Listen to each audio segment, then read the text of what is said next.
In this video we want to look at setting goals and objectives. We'll start by looking at goals.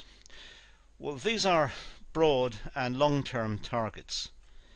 They're aimed to the long run and they're quite ambitious and quite all-embracive almost in their ambitions. So they're broad statements of where the organization wants to be in, let's say, 5 or 10 years' time. So they're long term and they're quite aspirational. The objectives, by contrast, these are quantified and time based, and they're aimed at some desired goal, some specific goal. So the objectives are much more focused. They're quantified and they're based on some plan based in time to achieve it in a certain time period, for example, and they're aimed at some particular target, some particular achievement that needs to be brought about. These move the strategic vision and mission into specific performance targets. So if we can imagine the organization as having a mission statement. A mission statement is usually a very short statement, but it's quite wide in its scope. It sets out what the organization does, how it does it, and how it wants to be seen, and how it relates to other companies and to the customers and to the community in which it exists.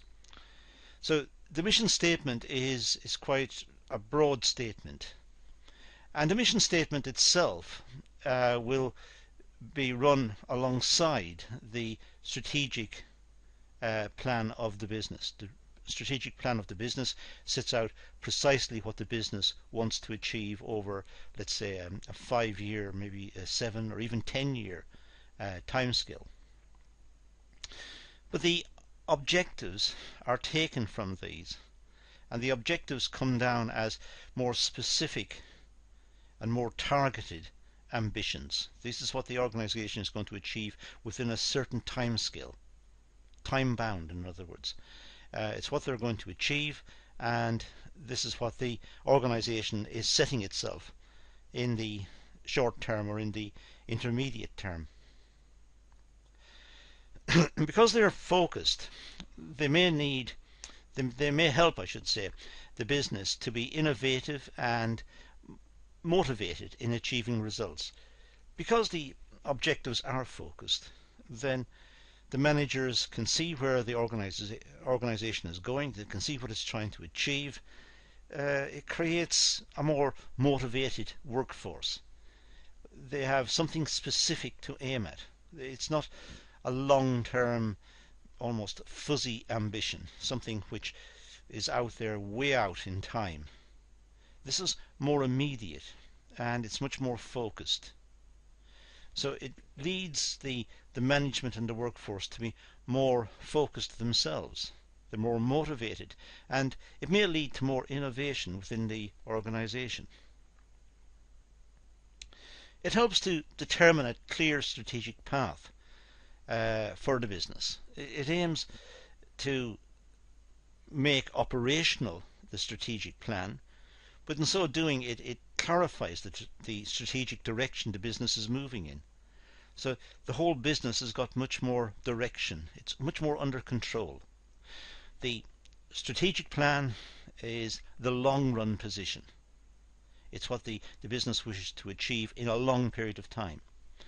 The strategic plan and the mission statement go hand in hand. But out of these we get the much more operational objectives. These are more short scale, more focused, and this is what gives the organization the particular route that we see in everyday life. When we look at organizations, what we're witnessing is what they're doing now, what they did perhaps last year, and what they aim to do next year.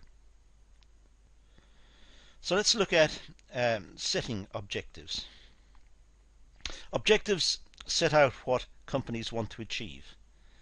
These are, as I said earlier, these are the much more here and now ambitions of the company. This is what the company wants to achieve soon rather than the more strategic long run. This is what it wants to achieve in the next 6 months, or perhaps the next year, or even in the next month.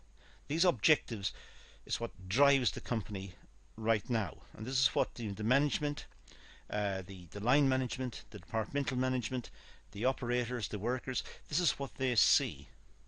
This is what they experience. Objectives can be considered at two levels, corporate and functional. So there are two ways we can see objectives, corporate and functional. First of all, at the corporate level, well, these are objectives that concern the business as a whole. So the corporate objectives affect all of the business.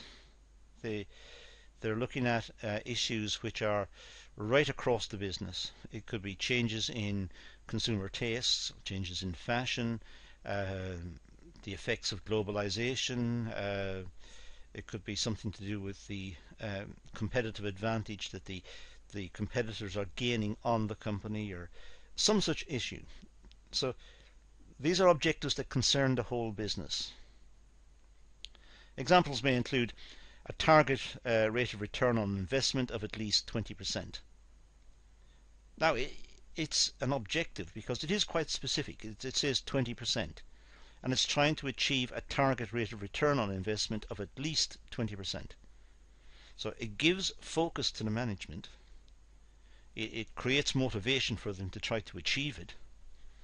It tries to get everyone on board within the organization. So everyone's pulling in the same direction, and they all know what they're trying to achieve. In this case, they're trying to achieve 20% return on the investment. The aim could be to achieve an operating profit of over £1 million on sales of at least £16 million. So that could be an objective. And the reason why it's setting these particular figures may be related to changes in the competitive environment, changes in the market, or changes in some issue that affects the whole business. It could be changes in corporation tax. So these macro, much more environmental aspects come right down through the organization, affect the organization, and the organization sets objectives which have to be achievable. It sets the objectives, and that drives the day-to-day running of the business. It could be an aim to increase earnings per share by at least 15% yearly. Yet another objective. It's very specific, 15%. So it's specific, it's targeted, and it's also, in a sense, short run, within the next year or within the next few years. Now, the functional level, well, specific objectives for marketing purposes. Examples include, say, functional marketing objectives may include aspire to build a customer database of at least 300,000 households within the next 2 years. So this one is a functional level objective. It applies, let's say, to the marketing section.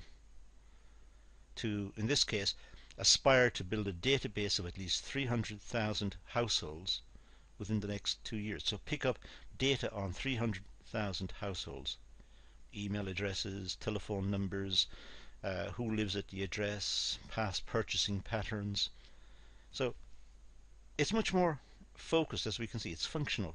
It's related to the marketing section. So this, in a sense, does not affect the production section, or it doesn't affect the research and development part of the business. This affects the marketing part. So it's functional. It could be to a target to achieve a market share of 20%. Again, very specific. But also, it's aimed at the marketing section, so it's functional. It's not corporate. It's not right across the board as in the previous set of examples.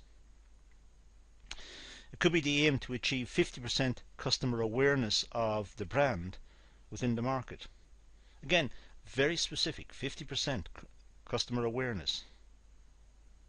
So it's functional because it applies to one particular part of the business, and it's an objective. It's something that can be done in the next year, the next 6 months, or within a short time span, and it is setting itself measurable targets to achieve.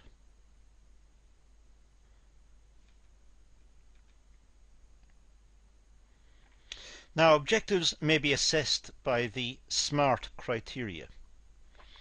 SMART criteria is the subject matter of several videos on the course, and you should be familiar with those by now. Nonetheless, let's look at the SMART framework. The objectives should be specific. They should say exactly what they're aimed at. In the case of the examples we had earlier, build a database of 300,000 within the next year. That's very specific. That is, there's no doubt about what's the target. So it's very specific. It's measurable, 300,000. Not 290,000 or more. It's 300,000. So it's measurable. It has to be achievable. They have to look at the resources they've got, what they're putting into the activity, and make sure that they can achieve what they're setting out to achieve. So it has to be achievable. If it's deemed as not achievable, then there's no point. They're not even going to start. They're not even going to try. So it has to be achievable, and it has to be seen as achievable by those who are working on the task. It has to be reliant in the sense that it can be done. It's not going to be perverse. It's not going to change. It's something that which is a focus and has been specified as a focus, and they can run with it with confidence. It's an objective that they can work with. It's not one that's going to change arbitrarily or be modified arbitrarily. This is one which it's a genuine target that they can try to achieve. It's not the whim of someone that may be changed in the future. And of course, it has to be time bound. By time bound, we mean it must have a time period. If objectives don't have a time period, then they're open-ended, in which case they may drift on for eternity. There's no urgency to achieve them. There's no urgency to work on them. There's no motivation to get it done. So it's important that there is a time dimension specified in the objective. Now, setting a goal. Well, strategic goals of a company could be to increase its market share, expand existing markets, and or develop new markets. Now, these are very broad, aspirational type of statements. To increase its market share. It's a very wide statement. It doesn't give any specifics how it's going to be done, or where the thrust of the effort is going to be. Where's the effort going to be focused? On new product development, on marketing, picking up marketing information, and trying to more effectively meet customer needs. It doesn't say this. It just says to increase its market share, expand existing markets, and or develop new markets. It's very almost vague. So it's a very wide statement. And that's the way goals are. Goals are very wide and, in a sense, aspirational statements. An example of a goal could be innovative, introduce new products, lower costs, and improve delivery times. Nothing specific again. Be innovative. It doesn't say when the new products should be brought online. It doesn't set up a framework for innovation within the business. Introduce new products. Well, when? Next year? 10 years' time? Again, very vague, very loose. It's a very wide statement. That doesn't say that the company shouldn't have goals. It should. But the goals, once they're stated, really reflect the type of business that the management wants, and then these should be operationalized through objectives. Very specific requirements, meeting the SMART criteria. But they should be operationalized through the objectives. It could be a very wide goal: enhance the company's image. Difficult to say what it means. It sounds right. It sounds like something that companies should do. But how is it measured? How is it implemented? How does it work?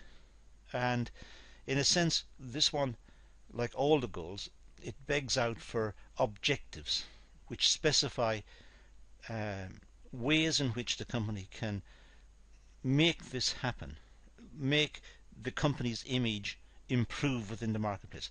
It should have a set of objectives, marketing objectives, a set of objectives which means that the customers of the business recognize the quality of the product, the delivery time, the value for money, and all of this comes across and improves the image of the business. But these come out of objectives. So that's all we need to do on this topic. It's one just aimed at distinguishing goals from objectives. So let's leave it at that and say thank you for watching.